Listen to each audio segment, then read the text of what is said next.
တော့တက်ဆာမန်ရှန်နေပြန်နေကြတော့ပါတယ်ညီကိုများစိတ်ချမ်းသာခြင်းကိုကြမ်းခြင်းနဲ့ပြည်ဆုံးကြပါသည်ဆိုတော့မနေ့ကပြီးခဲ့တဲ့ကျွန်တော် EPL 5ပွဲမှာ3ပွဲအနိုင်ရရှိပါတယ်ကျန်တဲ့2ပွဲဖြစ်တဲ့ Manchester နဲ့ Chelsea ပွဲတော့ဒါတွေ့ရတဲ့မှာပါเนาะဘလို့တွေခံရခက်လဲကြီးရင်နဲ့တီးမှာပါเนาะနိုင်ရတဲ့3ပွဲကကျွန်တော်ဒါစပါကိုပေါ့ဆာနာနာကိုပေါ့ပြီးနျူကာဆင်ပေါ်လို့ရမယ်အီတလီစီးရီး2ပွဲကတော့ဒါမအောင်ခဲ့ဘူးပေါ့เนาะဆိုတော့ဒီနေ့အားလုံးပေါင်း5ပွဲရှိမယ်အာဆင်နယ်ပွဲရှိမယ်အီတလီစီးရီး2ပွဲရှိမယ်ပြီးရင် Real Madrid ပွဲနဲ့PSG ပွဲရှိမယ်ကျွန်တော်အဲ့ဒါလေးအကုန်လုံးငါးပွဲလို့သုံးသပ်ပေးပါမယ်ခင်ဗျာကြားတဲ့သတင်းလေးကိုယူဆော့ပါပြီးတော့မနေ့ကကျွန်တော် Telegram Channel မှာလည်းကျွန်တော်ရဲ့ member တစ်ထည့်ဖြစ်တဲ့ Chelsea ဂိုးဘော်လေးကိုနှစ်ဆောက်လည်းကျွန်တော်တင်ပေးခဲ့ပါတယ်ပေါ့နော်ညီကိုများရရှိမယ်လို့ယူဆပါတယ်ဆိုတော့ဒီနေ့လည်းကျွန်တော်ဒီငါးပွဲထဲကနေကျွန်တော် member တစ်ထည့်ပဲကျွန်တော်ထုတ်ပြီးတော့ပေးမှာပါအဲ့တော့သွားလိုက်အောင်အစောဆုံးပွဲဖြစ်တဲ့ Cremonese နဲ့ Cagliari ပွဲကိုသွားလိုက်အောင်ဆိုတော့ Cremonese ကတော့မနက်ကတော့ level -30 ပေးတယ်အခုတော့ level -50 ခုပေါင်းကြီးအဖြစ်နှလုံးတည်လုံးတစ်ဆက်လောက်ပေးထားတယ်ပေါ့နော်အဲ့တော့ကျွန်တော်ပြီးခဲ့တဲ့လီလီစီးပွဲကျွန်တော်မနေ့ကပွဲစဉ်တွေမှာဆိုလို့ရှိရင်ဂိုးပေါ်တဲ့ပွဲစဉ်တွေလည်းများတော့ကြေးကြတဲ့ပွဲစဉ်တွေလည်းများတယ်ပါလေနော်အဲ့တော့ကရီမိုနေနေတဲ့နောက်ဆုံး5ပွဲမှာဆိုလို့ရှိရင်ဒါ3ပွဲရှုံးသွားတယ်တစ်ပွဲတည်တစ်ပွဲနာဇီယိုတည်လက်ချီကိုအင်ကွင်းမှာ2စင်းနဲ့နိုင်ရှိတယ်အင်ကွင်းနောက်ပွဲကနာလည်းတစ်ပွဲနိုင်တစ်ပွဲရှုံးဖြစ်တယ်ကကလီယာကြည့်အောင်ကကလီယာနောက်ဆုံး5ပွဲမှာဆိုလို့ရှိရင်2ပွဲနိုင်တယ်တပွဲတည်2ပွဲရှုံးထားတယ် AC မီလန်ကိုရှုံးတယ်အက်တလန်တာကိုရှုံးတယ်သူရှင်းတာဒီနေ့ရှုံးတော့ရိုးမာတော့1-0နဲ့နိုင်တယ်ပေါ့နော်ပီဇာကိုအင်ကွင်းမှာ2-2မင်းဒူနို1-0နဲ့အနိုင်ရရှိခဲ့တယ်အဲ့တော့ဟတ်ရီယာကိုတစ်ချက်ကြည့်အောင်ဒီနေ့ဟတ်ရီယာမှာဆိုရင်ကကလီယာ3ပွဲလုံးကစားထိတိုက်တိစုံနဲ့မှာ3ပွဲလုံးအနိုင်ရရှိရတယ်1-0တွေကြီးပဲဆိုတော့ဒီဘက်ဇာတ်မှာဆိုလည်းအထက်နဲ့အောက်ဖြစ်နေတယ်73နဲ့14ဒီမှာအမှတ်အနေနဲ့ကတော့3မှတ်ကွာနေပါတော့ကကလီယာ18မှတ်နဲ့ခရမိုနီ21မှတ်ဖြစ်တယ်ဆိုတော့ level -30 level -50 ကိုခုနကတော့ဟိုတွေ့ရှိရတယ်ဒီမှာကြည့်မယ်ဆိုရင်တော့ဘာဖြစ်ဖြစ်ဟိုအချိန်မှာခရီမိုနစ်ကကြနေတဲ့အချိန်ဖြစ်နေတယ်ဗျာဒီကနောက်ဆုံးကန်ခဲ့တဲ့9ဝက်မှာလည်းအားရစရာမရှိဘူးဖီရီနာအိမ်ကွင်းမှာလည်းအားရစရာမရှိဘူးနာပိုလီကိုလည်းဇီဒူနဲ့ရှုံးခဲ့တယ်လက်ချီတပွဲကိုပဲနိုင်တာရှိပါတော့အဲ့တော့ပြည့်ကြည့်မယ်ဆိုရင်တော့ကကလီယာအနေနဲ့လည်းနည်းနည်းလေးတော့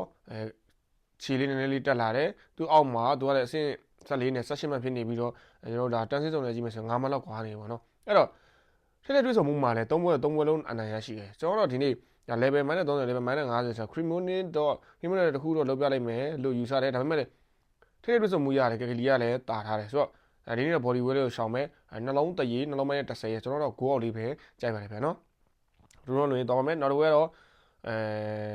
Real Madrid နဲ့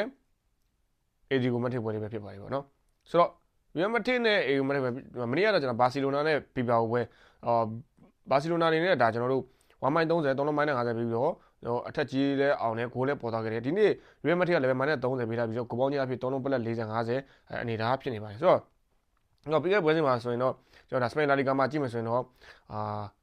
အီဒီယိုအနေနဲ့ကျွန်တော်ဒါအိမ်ကွင်းမှာစတင်မာလာမှာကန်ခဲ့တဲ့အင်ကွင်းမှာဆိုလို့ရှိရင်ဒါ5-2နဲ့တော့မှ Real Madrid ကိုဖုတ်ထားခဲ့တယ်နော် Real Madrid အနေနဲ့အခုအချိန်မှာခြေကတက်လိုက်ကြနဲ့မမှန်ဘူးနောက်ဆုံး5ပွဲမှာဆိုရင်တော့ဒါ9ပွဲမှာဆိုလို့ရှိရင်ဒါ1-2ဆိုတဲ့ကျွန်တော်တို့မက်ဆီတပွဲပဲရှုံးထားတယ်နော်ပြန်ပွဲဆုံး5ပွဲမှာဆိုလို့ရှိရင်နောက်ဆုံးတစ်ပွဲကကျွန်တော်တို့ဟိုဒီနေ့ကအင်ကွင်းမှာ5-1နဲ့ဘာတီကွန်နိုင်ရရှိထားတယ်အဲဒီကိုမက်ထရီကတော့ကျွန်တော်တို့ဟိုဆိုစီတက်ကို1-1နဲ့တည်ကြခဲ့တယ်အဲဒီတော့လည်းပေးထား level -90 တရားလောက်ပေါက်တယ်Real Madrid ကလည်းကျွန်တော်အိုင်းနေက1-50လောက်ပေါက်ပြီးတော့ကျွန်တော်တို့5-1နဲ့เนาะအနိုင်ရရှိခဲ့ပါတော့ဆိုတော့တို့ဒါကျွန်တော်တို့semi final super cup semi final Saudi Arabia မှာကံမှာဖြစ်တယ်ဆိုတော့ဟတ်တူဝါရတော့Real Madrid ကတာတယ်12ပွဲနိုင်19ပွဲတည်နေ15ပွဲအနိုင်ရရှိရဖြစ်တယ်ဆိုတော့ Real Madrid နေဒီ super cup ပြီးလို့ရှိရင်နောက်တစ်ပွဲက Copa del Rey ကံမှာလည်းဖြစ်တယ်အဝေးကွင်းမှာ Ever City ရဲ့အင်္ဂမှာတော့ကံမှာဖြစ်တယ်ပြီးလို့ရှိရင်တော့လီဗန်နဲ့အင်္ဂမှာကံဒီလတလလုံးမှာချန်ပီယံလိရောကံမှာဖြစ်ပါတယ်ဗျအဲ့တော့ကျွန်တော်ဒါအခုတေဘယ်ဇာတ်တွေကိုတစ်ချက်မကြည့်ဘူးဒါကတော့အခုsemi final ဖလားပွဲဆိုတော့ sorry အရီးမြကံမှာဖြစ်တယ်ပေးတဲ့ပေါက်ကြတော့ level -30 ကိုပေးထားတယ်ဗျာနော် level -20 နဲ့ level -30 40လောက်ဖြစ်ဖြစ် body ကြီးတော့လည်းပါတက်လာတယ်ကိုပေါင်းကြီးဖြစ်3လုံးပလက်40 50ဝန်းမှာရှိဆိုတော့ကျွန်တော်ဒီပွဲလဲbody weight ကိုရှောင်ပြီးတော့3လုံးပလက်40 50ကဒီနေ့တော့ဒီနှစ်ပွဲကိုတော့ကျွန်တော်တို့ goal out လေးကြိုက်ပါတယ်ဗျာနော်အဲ့တော့ Real Madrid ပွဲတော့ကျွန်တော် goal out ကြိုက်တယ်နော်ဆက်တော့ပါမယ်နောက်တစ်ပွဲတော့ကျွန်တော်ဒါPSG နဲ့မာဆေးပွဲပဲဖြစ်ပါတယ်ဆိုတော့ PSG အနေနဲ့ဒီနေ့ပေးထားတဲ့ပေါက်ကြီးတော့1-20ပေးထားပါတယ်ကိုပေါင်းကြီးအားဖြင့်တော့3လုံးမိုင်းနဲ့20ဖြစ်ထားပါတယ် PSG အနေနဲ့ကျွန်တော်ပြီးခဲ့တဲ့ Flamengo နဲ့ဒါ International ကပ်မှာဆိုလို့ရှိရင်ဒါ2020 2025 2026အနေနဲ့ဖလားပထမဆုံးဖလားတစ်လုံးရခဲ့ပြီး နော်အခုဆိုလို့ရှိရင်ဒါကိုဝိတ်မှာကမ်းမှာပေါ့နော်ဒီနေ့ကိုဝိတ်မှာကမ်းမယ်ဆိုတော့မာဆေးနဲ့ကမ်းမှာဖြစ်တယ်ဆိုတော့ဒီနေ့ဒါဒီဖလားကိုလည်းစူပါကပ်ကိုလည်းကျွန်တော်တို့ဒါ PSG ကအစင်လာရမနစ်ကလည်းရတယ်ဟိုတနေ့ကလည်းရ၄၅ဇက်တိုက်ရလာခဲ့တယ်ပေါ့နော်အခုချိန်ထိဆိုတော့ဒီနေ့ကလည်း PSG အနေနဲ့1 minus 3လုံး minus 20ပေးထားတယ်เนาะကျွန်တော်ဒါဂျာခွင့်မှာပေါ့လေဆိုတော့ PSG နဲ့ပြီးခဲ့တဲ့ပွဲစဉ်မှာဆိုလို့ရှိရင်လည်းဒါ Paris ကိုနှလုံးပလက်80နှလုံးမိုင်းနဲ့80မလို့ကျွန်တော်ဒါကြေးကြောပေးပြီးတော့ကြေးလည်းမအောင်ခဲ့ဘူးเนาะဂိုးပေါင်းလည်းမအောင်ခဲ့ဘူးဆိုတော့ PSG နောက်ဆုံးဒါပြိုင်ပွဲဆောင်5ပွဲကိုကြည့်မယ်ဆိုလို့ရှိရင်လည်းအခုချိန်ဒီကိုကြေးမအောင်သေးဘူးပေါ့နော်5ပွဲစလိုက်ကြေးမအောင်သေးတော့ကျွန်တော်တို့5ပွဲစလိုက်ကြေးမအောင်သေးလို့5ပွဲစလိုက်မို့4ပွဲကြေးမအောင်သေးပေါ့နော်ကျွန်တော်ဒါဂျားထဲမှာရှိတဲ့Z4 ဆိုတဲ့ဒါကိုပါဒေးလီပွဲကိုတော့เนาะပြင်သစ်ဖလားမှာတော့ဒါ Z4 နဲ့အဝေးပွဲမှာအနိုင်ရရှိတယ်နော်ဒီတစ်ပွဲပဲရှိတယ်เนาะကျန်တဲ့4ပွဲကကျွန်တော်ကောင်းကောင်းကြီးကိုမအောင်သေးဘူးပြီးခဲ့တဲ့ဒါဖလမင်ကိုနဲ့ပွဲစဉ်မှာလည်း international ကပ်မှာလည်းကြေးကြောပေးတယ်မဲ့ကြေးမအောင်ခဲ့ဘူးပဲရစ်နဲ့နောက်ဆုံးကန်ခဲ့တဲ့ကျွန်တော်ပြင်သစ်လီဂို1မှာလည်းဒါ2-1နဲ့ရလိုက်တယ်ရရှိခဲ့တဲ့နိုင်တော့နိုင်ဆိုတော့မာဆေးအနေနဲ့ခုလောဆင်းမှာခြေချထားတယ်ဆိုတော့ Z2 နဲ့ကျွန်တော်တို့ဒါနန်တက်ကိုရှုံးခဲ့တယ်လူလဲ2ယောက်တော့အနီက2ယောက်လဲအနီကလည်းနှစ်ခါပြအနီကလည်းနှစ်ခုပြခံထားတာတွေ့ရှိရပါတယ်အဲ့တော့ Z2 နဲ့လည်းရှုံးထားတဲ့အချိန်မှာသူအနေနဲ့စိတ်သက်ပိုင်းဆိုင်ရာကတော့အချိန်နဲ့တိတ်မဟန်ဘူးလို့ယူဆတဲ့အခုနေဒါဂျာခွင်းမှာလည်းဖြစ်တယ်PSGအနေနဲ့1 minus 10လောက်ပေးထားတယ်ဗျအဲ့တော့ကျွန်တော်ကတော့ဒီနေ့ဘာကြိုက်လေးလို့မလို့ရှိရင်ဒီပွဲစဉ်တွေကိုကျွန်တော်တို့ဂိုးဘော်လေးတွားကြိုက်တယ်ဗျာနော် PSG နဲ့ PSG ဂိုးဘော်လေးကိုတွားကြိုက်တယ်ဗျာနော် PSG နိုင်မနိုင်တော့ဂိုးဘော်လေးဒီတစ်ခွက်တော့ဝင်သွားနိုင်ကြီးရှေ့တော့ကြောက် PSG နဲ့ PSG ဂိုးဘော်လေးတော့ကျွန်တော်ကတော့ခံမှန်းချင်ပါတယ်ဗျဆိုတော့နောက်ဆုံးနောက်တစ်ပွဲထောက်သွားမယ်ဗျနောက်တစ်ပွဲတော့ AC Milan နဲ့ Genoa ပဲဆိုတော့ဒီနေ့ AC Milan အနေနဲ့1 minus 10လောက်ကိုကျွန်တော်ပြင်းရှာနေတယ်ဗျအဲ့တော့ဘာလို့ပြန်လဲပြောဆိုလို့ရှိရင်ပြီးခဲ့တဲ့ပွဲစဉ်မှာတော့ကျွန်တော်အဝေးကွင်းမှာ1+30နဲ့ကျွန်တော်ဒါ0နဲ့ကကလီယာကိုအနိုင်ရရှိခဲ့တယ်ကျွန်တော်ကြေးတော့ကောင်းကောင်းမအောင်ခဲ့ဘူးပေါ့နော်နောက်ဆုံးအပွဲမှာလည်းကြေးအောင်ခဲ့ဘူးပေါ့နော်ဒါဘီရိုနာကို3-0တပွဲတော့ရှိတယ်နာပိုလီအကွင်းမှာ2-0နဲ့ရှုံးထားတဲ့တပွဲတော့ရှိပါတော့ကျွန်တော်4ပွဲက3ပွဲနိုင်တပွဲတည်နေရတာဖြစ်တယ်ဂျီနိုအနေနဲ့လည်းအခုဆိုရင်တော့ခြေကျနေတယ်ပေးရတဲ့ပေါက်ကြီးကတော့ကကလီAC Milanအနေနဲ့1 minus တော့နည်းနည်းတော့ပြောရလို့မပြောပါဘူးเนาะဒါပေမဲ့ AC Milan အနေနဲ့ဒါတက်လိုက်ကြလိုက်ဖြစ်နေတယ်เนาะကိုကောင်းကြီးအဖြစ်နှလုံးပိုင်းနဲ့60အနေနဲ့ပေးထားတယ် AC Milan အနေနဲ့လည်းကျွန်တော်တို့ဒါသူ့အနေနဲ့ဒီနှစ်မှာဆိုရင်တော့ဖလားတွေတော့လုံးဝမရှိဘူးเนาะဥရောပပွဲစဉ်တွေလည်းကမ်းဖို့လည်းမရှိဘူးဒါသူ့အနေနဲ့ဒီ title ဇယားလေးကိုပဲလူအောင်ပေါ့เนาะအင်တာရှိမယ် AC Milan ရှိမယ်နာပိုလီရှိမယ်ဂျူမင်တက်ရှိမယ်ဒီအခုလောလောဆယ်တော့1 2 3ဒါဒီ3သင်းတော့အီတလီစီးရီးဖလားကိုတော့ဒါလူနေရမယ့်အနေထားမှာရှိတယ်ဒါမှမဟုတ်လည်းသူ့အနေနဲ့နောက်နှစ်ကြာဥရောပချန်ပီယံဖလား1 to 4ဝင်အောင်လဲစူးစမ်းမှာဖြစ်တယ်ဘာလို့လဲဆိုတော့အောက်မှာရိုးမာရှိမယ်ကွန်မိုရှိမယ်ကျွန်တော်ဂျူဗင်တက်ရှိမယ်နာပိုလီတို့ရှိမယ်ဆိုတော့အဓိကကတော့ကျွန်တော်တို့ပြန်ရမှာရိုးမာနဲ့ကွန်မိုနဲ့ပဲပြန်ရမှာပေါ့နော်ဆိုတော့ရိုးမာနဲ့ကွန်မိုကအောက်မှာလိုက်နေရမှာเนาะဆိုတော့ဘာဖြစ်ဖြစ်ဖလားမရရင်တော့1 to 4တော့ဝင်တင်တယ်လို့ကျွန်တော်ယူဆရတဲ့ကြောင့်ဒီနေ့တော့ကျွန်တော် AC Milan body လေးပဲထပ်ကြိုက်ပါတယ်ဗျနောက်ဆုံးတစ်ပွဲတော့ပါမယ်နောက်ဆုံးတစ်ပွဲတော့ Arsenal နဲ့ Liverpool ပဲဖြစ်ပါတယ်ဆိုတော့ Arsenal နဲ့ဒီနေ့အပိတာခဲ့တဲ့ပေါက်ကြီးကတော့ဒါ1+10ကနေ1+20လောက်ကောက်ပြီးတော့ကိုပေါင်းကြီးအဖြစ်3+90ဖြစ်ပါတယ်ဆိုတော့မနေ့ကကျွန်တော်ပွဲစဉ်တွေမှာဆိုလို့ရှိရင်တော့တော်တော်များများကတရေတွေနဲ့တရေရလက်တွေထွက်ရှိခဲ့တယ်ရှုံးခဲ့တယ်ချက်စီဆိုလို့ရှိရင်လည်းဒါရှုံးတယ်နော်စပါဆိုလည်းရှုံးတယ်ပြီးလို့ရှိရင်ဒါမန်ယူဆိုလည်းတရေကြတယ်နျူကာဆယ်နဲ့နိုင်တယ်ဆိုတော့မန်စီးတီးဆိုလို့ရှိရင်လည်းဒါ1-1နဲ့တရေရလက်တွေထွက်ရှိထားတယ်ဆိုတော့အခုချိန်မှာဆိုလို့ရှိရင်ကျွန်တော်ဒါ EPL ရဲ့ဇယားကိုကြည့်မယ်ဆိုလို့ရှိရင်တော့မန်စီးတီးနဲ့အနေထားမှာဆိုရင်တော့အခုလောဆယ်မှာဆိုရင်မန်စီးတီးက22ပွဲနဲ့22ပွဲကန်ပြီးချိန်မှာ43မှတ်နဲ့အာဆင်နယ်ပွဲ20ကန်ပြီးတဲ့အချိန်မှာ48မှတ်5မှတ်ကွာနေဒီနေ့ဒါနိုင်သွားမယ်ဆိုလို့ရှိရင်အာဆင်နယ်အနေနဲ့51မှတ်22ပွဲကန်ချင်း50မှတ်ဖြစ်ပြီးတော့50မှတ်နဲ့43မှတ်နဲ့ဆိုကျွန်တော်တို့ဒါကြားထဲမှာ10မှတ်လောက်ကွာနေတာဖြစ်သွားမယ်ဗျအဲ့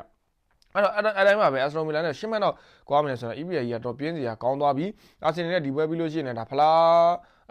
နော် FA ကနဲ့ကာရမောင်ကလည်းနောက်ပွဲကိုစလိုက်ကန်မယ်မန်စီးတီးအနေနဲ့ကလည်းကျွန်တော်နောက်ပွဲမှာလည်း FA ကဘယ်လိုရှိရင်ကာရမောင်ကတွေကန်မယ်ပြီးရင်ချန်ပီယံလိတွေလည်းကန်မှာလည်းရှိတယ်Aston Villa ကလည်းကြည့်မယ်ဆိုလို့ရှိရင်ဒါ FA ကကန်မယ်ပြီးရင် Europa League ပဲဆိုတော့သူ့ PR ပေးနိုင်ဖို့ကမနေ့ကဆိုလို့ရှိရင်ဒါမန်စီးတီးတို့နိုင်ရမှာမန်စီးတီးတို့Aston Villa တို့နိုင်မှာသူ့ PR ပေးနိုင်မှာဆိုတော့ဒီနေ့တပွဲပဲကျွန်တော်စောင့်ကြည့်ရမယ်လီဗာပူးကိုနိုင်တော့ဒါ10မှတ်လောက်ပြတ်သွားပြီ10မှတ်ပြတ်ရင်တော့ဒါအဓိပ္ပာယ်မရှိတော့ပြင်းမှုတော့ကောင်းပါအာဆင်နယ်ဖလားတော့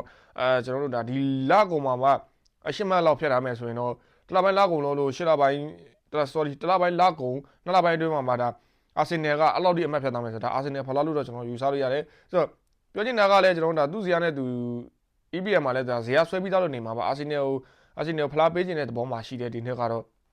အာဆင်နယ်ဒီချေတဲ့ဒီပုံစံနဲ့သွားမယ်ဆိုရင်တော့သိကြပါတယ်ကျွန်တော်ဆက်သွားပါမယ်အာဆင်နယ်1.20 1+20ကိုပေါင်းကြီး3လုံး90ပေးတာပါတယ်ကျွန်တော်လူစင်းရနဲ့ကျွန်တော်အင်ကွင်းရအောင်ရှင်းမယ်ဆိုရင်တော့အာဆင်နယ်ကတာပါတယ်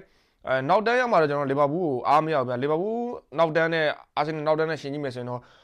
ကျွန်တော်တို့ဒါရာခိုင်နှုန်းနဲ့ရှင်းကြည့်မယ်ဆိုရင်တော့အာဆင်နယ်ရဲ့နောက်တန်းက